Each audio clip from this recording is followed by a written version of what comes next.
Hello दोस्तों, स्वागत है आपका हमारे चैनल यूपी एग्जाम क्विज़र में। दोस्तों, आज की वीडियो में हम 25 नवंबर से संबंधित उत्तर प्रदेश के सभी एग्जाम्स के लिए मोस्ट इंपॉर्टेंट करंट अफेयर के क्वेश्चंस को डिस्कस करेंगे और हर एक क्वेश्चन से रिलेटेड आपको फैक्ट भी बताएंगे। और वीडियो के अंत में हम आपसे एक क्वेश्चन भी पूछेंगे जिसका जवाब आपको कमेंट बॉक्स में देना है। और अगर आपको इसकी PDF डाउनलोड करनी है तो इसकी PDF आप हमारे टेलीग्राम ग्रुप से डाउनलोड कर सकते हैं। टेलीग्राम ग्रुप की लिंक आपको वीडियो के डिस्क्रिप्शन में मिल जाएगी। तो चलिए शुरू करते हैं। आज का सेशन शुरू करने से पहले हम कल के क्वेश्चंस का रिवीजन करेंगे। कल का पहला क्वेश्चन है, उत्तर प्रदेश में राज्य स्तरीय पर्यावरण प्रभाव मूल्यांकन समिति ने उत्तर प्रदेश सरकार की किस महत्वाकांक्षी परियोजना के निर्माण के लिए पर्यावरण मंजूरी दी है। इसका जो करेक्ट आंसर है वो है option number A, Ganga expressway. अगला क्वेश्चन है, हाल ही में राष्ट्र रक्षा समर्पण पर्व 2021 का आयोजन कहाँ किया गया। इसका जो करेक्ट आंसर है वो है ऑप्शन नंबर बी, झांसी में।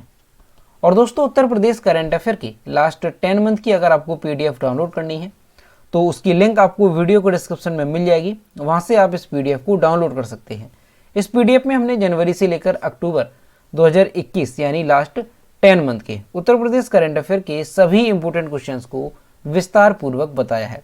और दोस्तों, अगर आपको केवल अक्टूबर महीने की उत्तर प्रदेश करंट अफेयर की PDF डाउनलोड करनी है तो उसकी लिंक भी आपको वीडियो के डिस्क्रिप्शन में मिल जाएगी। तो वहाँ से आप ये दोनों PDF डाउनलोड कर सकते हैं। और दोस्तों, PDF डाउनलोड करने में अगर कोई भी प्रॉब्लम होती है या फिर आप PDF डाउनलोड नहीं कर पाते हैं तो साइट पर आपको WhatsApp नंबर और ईमेल मिल जाएगा, उस पर आप कॉन्टैक्ट कर सकते हैं। अगला क्वेश्चन है, निम्नलिखित में से किसे देश के सर्वश्रेष्ठ समुद्री जिले के रूप में सम्मानित किया गया। इसका जो करेक्ट आंसर है वो है ऑप्शन नंबर डी, बालासोर। और दोस्तों, यहाँ पर आपको ध्यान रखना है कि देश में किस राज्य को सर्वश्रेष्ठ समुद्री राज्य के रूप में सम्मानित किया गया, तो वो नाम भी काफ़ी इंपॉर्टेंट है, तो आपको ध्यान रखना है आंध्र प्रदेश को। अगला क्वेश्चन है, 21 नवंबर 2021 को बाल अधिकार पर राष्ट्रीय कार्यशाला का उद्घाटन किसने किया। इसका जो करेक्ट आंसर है वो है option number A, Smriti Irani ने। अगला क्वेश्चन है, निम्न में से किस समाज सेवी संस्था को साल 2021 के इंदिरा गांधी शांति निरस्त्रीकरण और विकास पुरस्कार के लिए चुना गया है। इसका जो करेक्ट आंसर है वो है ऑप्शन नंबर ए, प्रथम। अगला क्वेश्चन है, अंतर्राष्ट्रीय क्रिकेट परिषद ICC ने किसको ICC का स्थायी CEO नियुक्त किया। इसका जो करेक्ट आंसर है वो है ऑप्शन नंबर डी, जियोफ एलार्डिस को।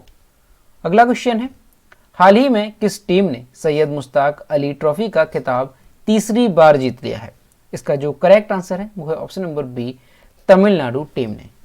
अगला क्वेश्चन है, भारतीय दल ने नवंबर 2021 में युगांडा पैरा बैडमिंटन अंतर्राष्ट्रीय आयोजन में कितने पदक जीते। इसका जो करेक्ट आंसर है वो है ऑप्शन नंबर सी, 47 पदक। अगला क्वेश्चन है, गुरमीत बाबा का नवंबर 2021 में निधन हो गया, वह निम्नलिखित में से किस क्षेत्र से संबंधित थी। इसका जो करेक्ट आंसर है वो है ऑप्शन नंबर ए, गायन से। तो दोस्तों, ये थे कल के क्वेश्चंस जिसका हमने रिवीजन किया। अब हम शुरू करते हैं आज का सेशन। आज का पहला क्वेश्चन है, एशिया के सबसे बड़े एयरपोर्ट नोएडा इंटरनेशनल एयरपोर्ट की आधारशिला कौन रखेगा। इसका जो करेक्ट आंसर है वो है ऑप्शन नंबर ए, प्रधानमंत्री श्री नरेंद्र मोदी। प्रधानमंत्री नरेंद्र मोदी 25 नवंबर को नोएडा इंटरनेशनल एयरपोर्ट की आधारशिला रखेंगे। यह एयरपोर्ट उत्तर प्रदेश में गौतम बुद्ध नगर जिले यानी नोएडा के जेवर में बन रहा है। इस एयरपोर्ट के तैयार हो जाने के बाद उत्तर प्रदेश देश का एकमात्र ऐसा राज्य हो जाएगा जहां पर 5 इंटरनेशनल एयरपोर्ट होंगे। यह एयरपोर्ट भारत का पहला प्रदूषण मुक्त एयरपोर्ट होगा। साथ ही यह एयरपोर्ट एशिया का सबसे बड़ा और दुनिया का 5वां सबसे बड़ा एयरपोर्ट होगा। ये जो एयरपोर्ट है वो वर्ष 2024 तक ये शुरू हो जाएगा, तो इसको भी आपको ध्यान रखना है। तो दोस्तों, काफ़ी इंपॉर्टेंट है, आपको अच्छे से ध्यान रखना है कि एशिया का सबसे बड़ा एयरपोर्ट ये कहाँ पर बनने जा रहा है, तो उत्तर प्रदेश के गौतम बुद्ध नगर के जेवर में ये बनाया जाएगा। इसका नाम क्या होगा, तो नोएडा इंटरनेशनल एयरपोर्ट इस एयरपोर्ट का नाम है। और अगर पूरे विश्व में देखा जाए तो ये जो एयरपोर्ट है ये दुनिया का 5वां सबसे बड़ा एयरपोर्ट होगा, तो ये भी आपको अच्छे से ध्यान रखना है। और दोस्तों, ये जो एयरपोर्ट है ये भारत का पहला एयरपोर्ट है जो कि प्रदूषण मुक्त एयरपोर्ट होगा, तो ये भी आपको ध्यान रखना है। अब दोस्तों, ये जो एयरपोर्ट है ये बन जाने के बाद उत्तर प्रदेश में ये 5वां इंटरनेशनल एयरपोर्ट होगा। तो उत्तर प्रदेश में पहले से ही जो 4 एयरपोर्ट हैं वो कौन कौन से हैं, तो आपको ध्यान रखना है लखनऊ और वाराणसी में जो इंटरनेशनल एयरपोर्ट है वो पहले से ही क्रियाशील है। और अभी कुछ दिन पहले प्रधानमंत्री नरेंद्र मोदी ने कुशीनगर इंटरनेशनल एयरपोर्ट का शुभारंभ किया। और जो चौथा एयरपोर्ट है वो है अयोध्या में इंटरनेशनल एयरपोर्ट, जिसका निर्माण कार्य जो है वो चल रहा है। तो कुल मिलाकर के उत्तर प्रदेश में इस एयरपोर्ट के बन जाने के बाद 5 इंटरनेशनल एयरपोर्ट हो जाएंगे। और 5 इंटरनेशनल एयरपोर्ट के साथ उत्तर प्रदेश देश का पहला ऐसा राज्य होगा जहां पर 5 इंटरनेशनल एयरपोर्ट होंगे। अब दोस्तों ये जो नोएडा इंटरनेशनल एयरपोर्ट है इसे क्रियान्वित कौन सी कंपनी करेगी, तो आपको ध्यान रखना है ज्यूरिख एयरपोर्ट इंटरनेशनल एजी जो कंपनी है वो इसे क्रियान्वित करेगी, क्योंकि इसी कंपनी ने अंतर्राष्ट्रीय बोली में इसकी जो बोली है वो जीती थी। तो आपको अच्छे से ध्यान रखना है ये एशिया का सबसे बड़ा एयरपोर्ट है जो कि उत्तर प्रदेश के गौतम बुद्ध नगर में बनाया जाएगा। कहाँ पर, जेवर में। और इसकी आधारशिला प्रधानमंत्री नरेंद्र मोदी 25 नवंबर को रखेंगे। अब दोस्तों मैप में अगर देखें कि गौतम बुद्ध नगर कहाँ पर है, तो यहाँ पर आप देख सकते हैं ये है गौतम बुद्ध नगर, जो कि उत्तर प्रदेश के गाजियाबाद, बुलंदशहर और अलीगढ़ डिस्ट्रिक्ट की सीमा को साझा करता है। और गौतम बुद्ध नगर से आपको ध्यान रखना है कि उत्तर प्रदेश में सर्वाधिक पुरुष साक्षरता वाला जिला कौन सा है, तो गौतम बुद्ध नगर, जिसकी साक्षरता है 90.23%। ये इसकी साक्षरता है, यानी सर्वाधिक पुरुष साक्षरता वाला ये जिला है 2011 की जनगणना के अनुसार। और दोस्तों गौतम बुद्ध नगर में जो मिट्टी है वो कैसी है, तो ध्यान रखना है दोमट मिट्टी यहाँ पर है। और गौतम बुद्ध नगर की जो प्रमुख नदियाँ हैं वो कौन कौन सी हैं, तो यमुना और हिंडन नदी, ये गौतम बुद्ध नगर की प्रमुख नदियाँ हैं। और गौतम बुद्ध नगर में प्रमुख मेला या महोत्सव कौन सा है, तो शिल्पोत्सव, ये गौतम बुद्ध नगर का मेला या महोत्सव है। और दोस्तों ये जो गौतम बुद्ध नगर है ये सबसे कम क्षेत्रफल वाला तीसरा जिला है, तो इसे भी आपको ध्यान रखना है। और गौतम बुद्ध नगर का एक जिला एक उत्पाद क्या है, तो ध्यान रखना है रेडीमेड गारमेंट गौतम बुद्ध नगर का 1:1 प्रोडक्ट है। अगला क्वेश्चन है उत्तर प्रदेश का पहला हेलमेट बैंक कहाँ बनने जा रहा है। इसका जो करेक्ट आंसर है वो है ऑप्शन नंबर सी, नोएडा में। ग्रेटर नोएडा में प्रदेश का पहला हेलमेट बैंक बनेगा। यह हेलमेट बैंक हेलमेट मैन नाम से मशहूर राघवेंद्र कुमार बना रहे हैं। ग्रेटर नोएडा के परी चौक पर उत्तर प्रदेश का पहला हेलमेट बैंक खोला जाएगा। कोई भी व्यक्ति इस बैंक का लाभ ले सकता है। उसे एक आधार कार्ड देना होगा और साथ ही गाड़ी की डिटेल देनी होगी, और उसके बाद वह 7 दिन के लिए हेलमेट ले जा सकते हैं। फिर उसे दोबारा रिन्यू कराना होगा, और ये सब जो सुविधा है वो पूरी तरह से निःशुल्क होगी। ग्रेटर नोएडा प्राधिकरण से 200 स्क्वायर फीट की जगह की मांग रखी गई है। जगह पूरी होते ही अगले 1 महीने के अंदर हेलमेट बैंक बनकर तैयार हो जाएगा। इस हेलमेट बैंक में 4 साल उम्र के बच्चों के लिए भी हेलमेट उपलब्ध होगा। तो दोस्तों आपको ध्यान रखना है कि उत्तर प्रदेश का पहला हेलमेट बैंक ये कहाँ पर खोला जाएगा, तो ध्यान रखना है उत्तर प्रदेश के ग्रेटर नोएडा में ये खोला जाएगा, और ये प्रदेश का पहला हेलमेट बैंक होगा। और यहाँ पर आपको ध्यान रखना है कि ये जो हेलमेट बैंक है ये कौन बना रहे हैं, तो इनका नाम आपको अच्छे से ध्यान रखना है, राघवेंद्र कुमार ये हेलमेट बैंक बना रहे हैं, और इन्हें जो है हेलमेट मैन के नाम से भी जाना जाता है। अब दोस्तों ये जो हेलमेट मैन है राघवेंद्र कुमार, ये हेलमेट बैंक क्यों बना रहे हैं, इसके पीछे की कहानी क्या है, तो इसके बारे में थोड़ा जानते हैं। तो दोस्तों ये जो राघवेंद्र कुमार हैं ये बिहार के रहने वाले हैं, और राघवेंद्र कुमार सालों पहले अपने दोस्त को सड़क दुर्घटना में खो चुके हैं, और उसी घटना ने जो है राघवेंद्र कुमार को हेलमेट मैन बना दिया। और कुमार पिछले 7 सालों में लाखों हेलमेट लोगों में जागरूकता फैलाने के लिए मुफ्त में बांट चुके हैं। और अब जो है ये ग्रेटर नोएडा के परी चौक पर उत्तर प्रदेश का पहला हेलमेट बैंक खोलने जा रहे हैं। और इन्होंने ये भी कहा है कि ये जो हेलमेट बैंक होगा ये इनके दोस्त को समर्पित होगा। तो इसी वजह से ये जो राघवेंद्र कुमार है ये हेलमेट बैंक बना रहे हैं।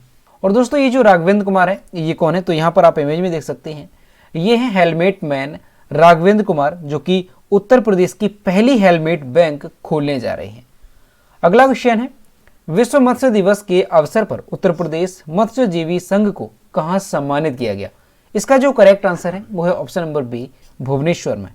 विश्व मात्स्यिकी दिवस 21 नवंबर 2021 के अवसर पर भारत सरकार के मत्स्य पालन, पशुपालन और डेयरी मंत्रालय, मत्स्य पालन विभाग एवं राष्ट्रीय मात्स्यिकी विकास बोर्ड हैदराबाद के तत्वाधान में भुवनेश्वर उड़ीसा में उत्तर प्रदेश राज्य से उत्तर प्रदेश मत्स्यजीवी सहकारी संघ लिमिटेड लखनऊ द्वारा संपादित किए गए उत्कृष्ट कार्यों के परिणाम स्वरूप भारत सरकार द्वारा इसे best inland quasi government organisation के रूप में सम्मानित किया गया। प्रदेश के जनपद बाराबंकी के मत्स्य पालक मोहम्मद आसिफ सिद्दीकी को मत्स्यिकी के क्षेत्र में उत्कृष्ट कार्य किए जाने के फलस्वरूप भारत सरकार द्वारा मोहम्मद आसिफ सिद्दीकी को बेस्ट इनलैंड फिश फार्मर सम्मान से सम्मानित किया गया।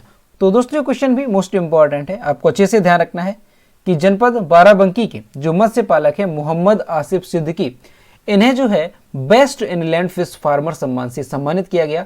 और इसके अलावा जो उत्तर प्रदेश मत्स्यजीवी सहकारी संघ लिमिटेड लखनऊ है, इसे जो है उत्कृष्ट कार्यों के परिणाम स्वरूप भारत सरकार द्वारा best inland quasi government organisation के रूप में सम्मानित किया गया। अगला क्वेश्चन है, केंद्रीय रेल मंत्री अश्वनी वैष्णव ने देश की सांस्कृतिक विरासत के दर्शन के लिए किन ट्रेनों को चलाने की घोषणा की है? इसका जो करेक्ट आंसर है वो है ऑप्शन नंबर डी, भारत गौरव ट्रेन। भारतीय रेल मंत्री अश्वनी वैष्णव ने रेल यात्रियों को नई सौगात दी है। भारतीय रेल यात्री और माल ढुलाई खंड के बाद पर्यटन के लिए ट्रेनों का तीसरा खंड भारतीय गौरव ट्रेन शुरू करेगा। रेल मंत्री ने बताया कि भारत गौरव ट्रेन भारत की संस्कृति विरासत को प्रदर्शित करने वाली थीम पर आधारित होंगी।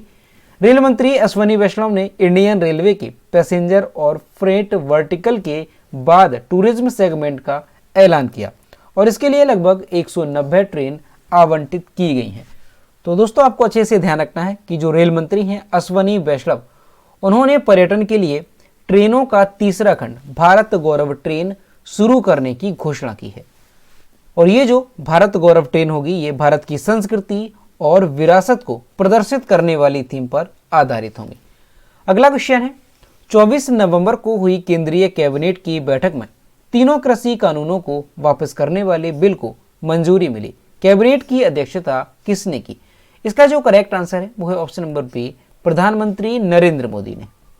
केंद्रीय कैबिनेट में तीनों कृषि कानूनों को वापस करने वाले बिल को मंजूरी मिल गई है। प्रधानमंत्री नरेंद्र मोदी की तरफ से 3 कृषि कानूनों को वापस लेने की घोषणा से सरकार और किसानों के बीच पिछले 14 महीनों से चल रहा टकराव खत्म होने की उम्मीद बनी हुई है। 29 नवंबर से शुरू हो रही संसद के शीतकालीन सत्र में इन कानूनों को वापस लेने की प्रक्रिया शुरू कर दी जाएगी। 24 नवंबर 2021 को प्रधानमंत्री मोदी की अध्यक्षता में केंद्रीय कैबिनेट की बैठक हुई और इसमें सर्वसम्मति से कृषि कानून की वापसी के बिल को मंजूरी मिल गई है। तो दोस्तों आपको ध्यान रखना है कि जो 3 कृषि कानून थे उन्हें जो है वापस करने वाले बिल को मंजूरी दी गई है कैबिनेट की ओर से। और ये बैठक कब हुई तो ध्यान रखना है 24 नवंबर 2021 को ये कैबिनेट की बैठक हुई जिसकी अध्यक्षता प्रधानमंत्री नरेंद्र मोदी ने की और इस कैबिनेट में सर्वसम्मति से कृषि कानून को वापस करने वाले बिल को मंजूरी दी गई। अगला क्वेश्चन है, 3 दिवसीय आधार 2.0 कार्यशाला का उद्घाटन किसके द्वारा किया गया? इसका जो करेक्ट आंसर है वो है ऑप्शन नंबर ए, अश्वनी वैष्णव के द्वारा। केंद्रीय इलेक्ट्रॉनिक्स और सूचना प्रौद्योगिकी मंत्री अश्वनी वैष्णव ने आधार 2.0 डिजिटल पहचान और स्मार्ट शासन के अगले युग की शुरुआत नामक एक 3 दिवसीय कार्यशाला का उद्घाटन किया। इसकी शुरुआत 23 नवंबर 2021 को नई दिल्ली में हुई थी। डिजिटल अर्थव्यवस्था को बढ़ावा देने के लिए आधार के उपयोग का विस्तार करने सहित विभिन्न विषयों पर विचार विमर्श के लिए कार्यशाला को 8 सत्रों में विभाजित किया गया है। तो दोस्तों आपको ध्यान रखना है कि केंद्रीय इलेक्ट्रॉनिक्स और सूचना प्रौद्योगिकी मंत्री अश्वनी वैष्णव ने आधार 2.0 डिजिटल पहचान और स्मार्ट शासन के अगले युग की शुरुआत नामक 3 दिवसीय कार्यशाला का उद्घाटन किया। और इसकी जो शुरुआत है वो कहां पर हुई तो आपको ध्यान रखना है 23 नवंबर 2021 को नई दिल्ली में इसकी शुरुआत हुई थी। अगला क्वेश्चन है, नासा का लेजर संचार रिले प्रदर्शन LCRD किस तारीख को लॉन्च किया जाएगा? इसका जो करेक्ट आंसर है वो है ऑप्शन नंबर सी, 4 दिसंबर को। नासा का लेजर संचार रिले प्रदर्शन 2 साल की देरी के बाद 4 दिसंबर 2021 को लॉन्च किया जाएगा। इसे रक्षा विभाग द्वारा Space Test Program Satellite 6 STPSat-6 mission के दौरान United Launch Alliance Atlas 5 rocket पर अंतरिक्ष में लॉन्च किया जाएगा। और दोस्तों इस मिशन को किस स्पेस स्टेशन से लॉन्च किया जाएगा, तो आपको ध्यान रखना है फ्लोरिडा के Cape Canaveral Space Force Station से इसे लॉन्च किया जाएगा। यह आर्टेमिस मानवयुक्त चंद्रमा लैंडिंग मिशन को लाभान्वित करेगा, जिसे वर्ष 2025 में लॉन्च किया जाना है। इस लेजर मिशन की योजना को वर्ष 2011 में मंजूरी दी गई थी। अब दोस्तों ये जो लेजर संचार रिले प्रदर्शन यानी LCRD है, ये आर्टेमिस मानव युक्त चंद्रमा लैंडिंग जो मिशन है जिसे 2025 में लॉन्च किया जाना है, उसके लिए ये लाभान्वित होगा। तो आपको ध्यान रखना है कि LCRD यानी लेजर संचार रिले प्रदर्शन, ये जो मिशन है वो किसने लॉन्च किया है, तो नासा ने इसे लॉन्च किया है। अब दोस्तों अगर नासा की बात की जाए तो नासा का फुल फॉर्म क्या है, तो आपको ध्यान रखना है national aeronautics and space administration, NASA का फुल फॉर्म होता है। और नासा की स्थापना कब हुई थी, तो ध्यान रखना है 29 जुलाई 1958 को, 29 जुलाई 1958 को नासा की स्थापना हुई थी। और नासा किस देश की अंतरिक्ष एजेंसी है, तो आपको ध्यान रखना है अमेरिका की ये अंतरिक्ष एजेंसी है। अगला क्वेश्चन है, मध्य प्रदेश सरकार ने पाताल पानी रेलवे स्टेशन का नाम बदलकर निम्न में से क्या रखने की घोषणा की है। इसका जो करेक्ट आंसर है वो है ऑप्शन नंबर बी, टंटिया मामा। मध्य प्रदेश में भोपाल के हबीबगंज रेलवे स्टेशन के बाद अब एक और रेलवे स्टेशन का नाम बदला जाएगा। सूबे के मुख्यमंत्री शिवराज सिंह चौहान ने घोषणा की कि इंदौर के पाताल पानी रेलवे स्टेशन का नाम बदलकर टंटिया मामा रेलवे स्टेशन रखा जाएगा। अब दोस्तों यहाँ पर आपको ध्यान रखना है कि कहीं पर आपको तांतिया मामा रेलवे स्टेशन भी लिखा मिल सकता है, तो आपको कंफ्यूज नहीं होना है। अब दोस्तों ये जो रेलवे स्टेशन है इसका नाम टांटिया मामा रेलवे स्टेशन रखा जाएगा, तो ये किसके नाम पर रखा जाएगा, तो टांटिया भील के नाम पर ये नाम रखा जाएगा। और ये जो टांटिया भील थे इनका जन्म खंडवा जिले की पंधाना तहसील में साल 1842 में हुआ था। इनके पिता भाऊ सिंह ने टांटिया को लाठी व तीर कमान चलाने का हुनर सिखाया और टांटिया ने धनुष बाण के साथ लाठी चलाने और गोफन कला में इतनी निपुणता हासिल कर ली कि उनकी चर्चा होने लगी थी। तो इन्हीं के नाम पर जो है मध्य प्रदेश के इंदौर के पाताल पानी रेलवे स्टेशन का नाम बदलकर टांटिया मामा रेलवे स्टेशन रखा जाएगा। अगला क्वेश्चन है, 34वीं अखिल भारतीय डाक कुश्ती चैंपियनशिप की मेजबानी कौन सा शहर कर रहा है। इसका जो करेक्ट आंसर है वो है ऑप्शन नंबर ए, नई दिल्ली। 34वीं अखिल भारतीय डाक कुश्ती चैंपियनशिप 22 नवंबर 2021 को नई दिल्ली में शुरू हुई। टोक्यो ओलंपिक कांस्य पदक विजेता पहलवान बजरंग पुनिया और भारतीय ओलंपिक कोच अनिल मान मुख्य अतिथि थे। इस आयोजन में दिल्ली सहित देश भर के 11 डाक मंडल भाग ले रहे हैं। चैंपियनशिप के इतिहास में पहली बार महिला कुश्ती को टूर्नामेंट में शामिल किया गया है। तो दोस्तों आपको ध्यान रखना है कि 34वीं अखिल भारतीय डाक कुश्ती चैंपियनशिप का आयोजन कहां पर किया गया, तो नई दिल्ली में इसका आयोजन किया गया। और ये कब से इसका आयोजन शुरू किया गया, तो 22 नवंबर 2021 से इसका आयोजन शुरू किया गया। और इस चैंपियनशिप में जो मुख्य अतिथि रहे वो कौन रहे, तो बजरंग पुनिया और अनिल मान, ये इस चैंपियनशिप में मुख्य अतिथि रहे। अगला क्वेश्चन है, राष्ट्रपति रामनाथ कोविंद ने नवंबर 2021 में किसको शौर्य चक्र वीरता पुरस्कार प्रदान किया। इसका जो करेक्ट आंसर है वो है option number B, Mahesh Kumar Bhure को। राष्ट्रपति रामनाथ कोविंद ने 22 नवंबर 2021 को मेजर महेश कुमार भूरे को शौर्य चक्र वीरता पुरस्कार से सम्मानित किया। मेजर भूरे ने उस अभियान का नेतृत्व किया था जिसमें 6 आतंकवादी कमांडर मारे गए थे। कैप्टन मेजर भूरे को राष्ट्रपति भवन में आयोजित रक्षा अलंकरण समारोह के दौरान पदक प्रदान किया गया। तो दोस्तों आपको ध्यान रखना है कि मेजर महेश कुमार भूरे को शौर्य चक्र वीरता पुरस्कार से सम्मानित किया गया। और इन्हें इस सम्मान से किसने सम्मानित किया, तो राष्ट्रपति रामनाथ कोविंद ने इन्हें सम्मानित किया। तो दोस्तों ये थे 25 नवंबर से संबंधित उत्तर प्रदेश के सभी एग्जाम्स के लिए मोस्ट इंपॉर्टेंट करंट अफेयर के क्वेश्चन जो कि हमने डिस्कस किए। अब हम देखते हैं कल के वीडियो का क्वेश्चन जो हमने आपसे पूछा था। तो ये है कल के वीडियो का क्वेश्चन जो हमने आपसे पूछा था, स्वच्छ सर्वेक्षण रैंकिंग 2021 में राज्यों की श्रेणी में उत्तर प्रदेश किस स्थान पर रहा। इसका जो करेक्ट आंसर था वो ऑप्शन नंबर बी था, 6वें स्थान पर। और लगभग सभी स्टूडेंट्स ने इसके सही जवाब किए। और मैं आपसे हर रोज कहता हूं कि जो भी क्वेश्चन आपसे पूछा जाए तो सभी लोग उसका आंसर जरूर किया करो। तो ये है आज का क्वेश्चन, भारतीय पुलिस फाउंडेशन IPF द्वारा किए गए सर्वेक्षण 2021 में किस राज्य को संवेदनशीलता की श्रेणी में रखा गया है। ऑप्शन नंबर ए है बिहार, बी है उत्तर प्रदेश, सी है मध्य प्रदेश और डी है ए और बी दोनों। तो इसका जो भी करेक्ट आंसर है वो आपको कमेंट बॉक्स में बताना है। तो दोस्तों अगर आपको आज का वीडियो पसंद आया हो तो वीडियो को लाइक करें, शेयर करें और अगर अभी तक आप हमारे चैनल पर नए हैं तो चैनल को सब्सक्राइब करना ना भूलें। साथ ही बेल आइकन को भी प्रेस करें ताकि टाइम टू टाइम नोटिफिकेशन आप तक पहुंचता रहे। तो मिलते हैं नेक्स्ट वीडियो में। Thank you.